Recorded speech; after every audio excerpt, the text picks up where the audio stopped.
Dear entertainment industry, my name is Derek D, but you've known me a long time. I've been working for you for, about almost 20 years, I guess. I gotta ask, what more do you want from us? Us actors, us singers, dancers, musicians, performers, writers, you name it. I work my ass off for you. And let me be clear, I'm not looking for a pity party. But there isn't a day that goes by that I'm not auditioning, creating, or just doing something to try to advance my career, not only for myself, but for you to notice. But around every corner of opportunity, it feels like you put someone there just waiting to say no, like they get off on it, side-eyeing the shit out of you because you have yet to prove yourself to them, yet you know you've proven yourself to thousands, if not millions of other people. But hey, I get it. That's the business, right? 56 auditions in the last month and a half. Yeah, I book some. I don't get most. But mainly I get told no by you every single day. And that's okay. It's fine. You get used to it. I got thick skin and a positive outlook. You have to, or you'll get eaten alive. Success doesn't come without countless failures. I get that. Is it easy? Hell no. But failure, disappointment, letdowns, and all those no's galvanize my pursuit of what I love even more. It's like fuel. Those things are the best teachers you could have. I get knocked down constantly, but I get up with a bloody nose every single time, even bigger with a gargantuan middle finger in the air with the words, okay, I'll show you. Right behind me. Motivated as fuck. So many people in the entertainment industry think they know better than everyone else, especially the executives. But here's something I've learned over the years. They don't. No one knows anything, right? All just people with opinions. How many times have you heard the old, you'll never make it story? Or someone or some project keeps getting denied by countless executives, production companies, and networks because they think it's no good. Then someone, somewhere sees something, someone takes a chance on them, and boom, they get that big part.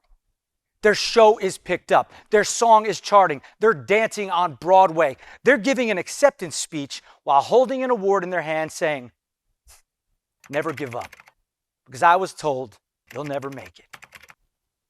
Hell, they didn't change what they were doing. They just kept doing what they were doing. I just keep doing what I'm doing.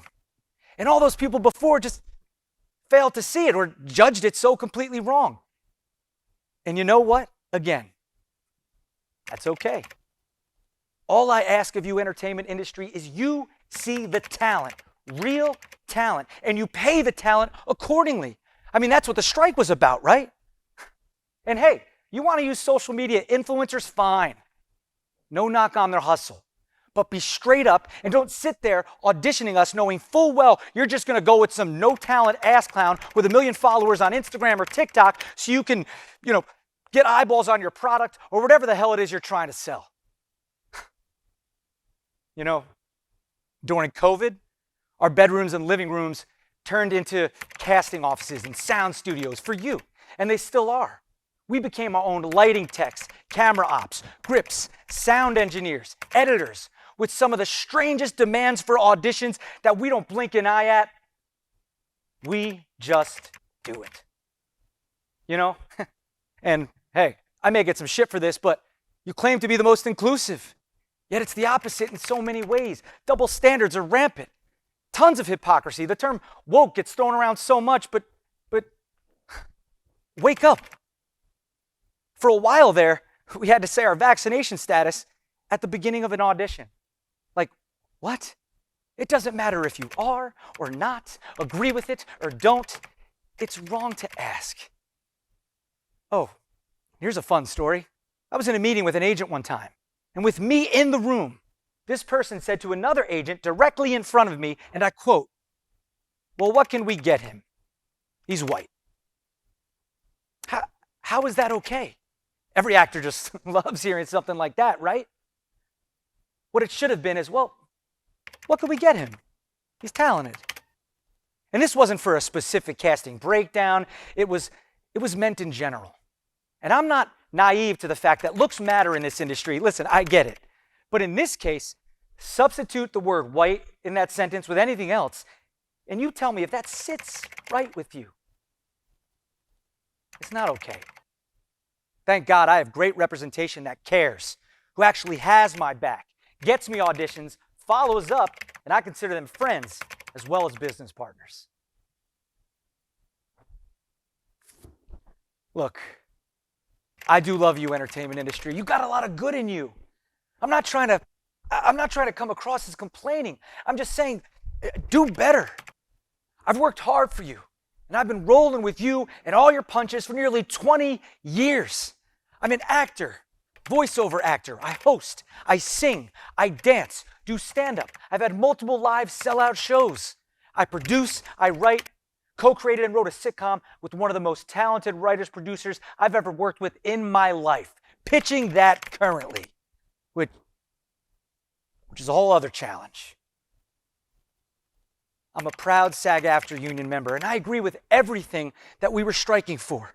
But 90% of SAG-AFTRA actors don't even make $26,000 a year in the union, which is the amount you need just to qualify for health care. 90%. You got to find a way to let union actors do non-union work without being penalized, ostracized, or kicked out of the union altogether. Maybe you take a very small percentage or something. I don't know, but figure it out. Work with us, the majority. Because let me tell you something. You know how many actor friends I have that are union, that do non-union work? All of them. Actors need to act. Period. We bleed for this with a passion many people don't understand because they never took the chance or such a huge risk in their lives. We put normal people things on hold, like having kids, a retirement plan, a house, steady income. Relationships are strained or they end. The list goes on. People call it a dream. Yeah, sure. That's a simple way to put it, right? But in reality, it is a conscious decision. It's our reality to take the path towards absolute uncertainty because we believe in it with our whole hearts. Many people laugh at it and secretly hope we fail and they resent us for it. It's okay. I don't concern myself with small people.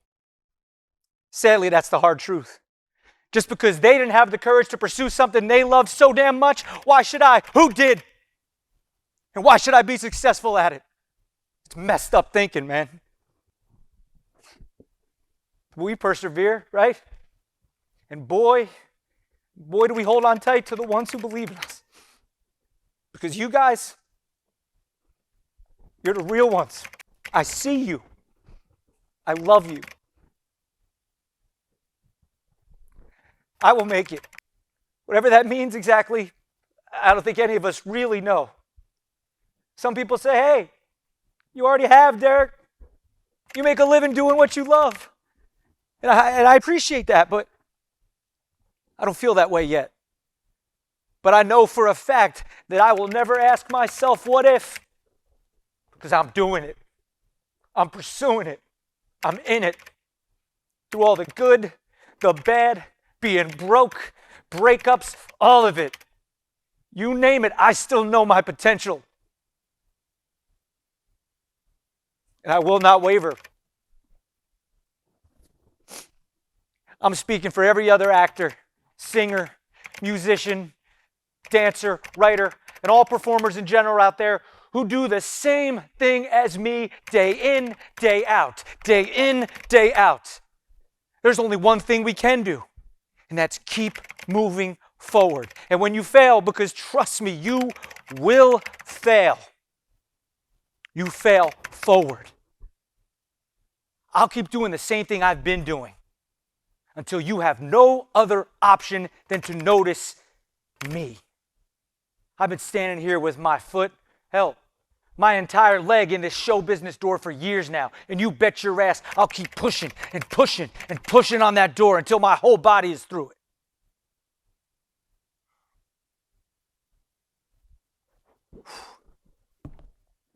So, dear entertainment industry, allow me to reintroduce myself.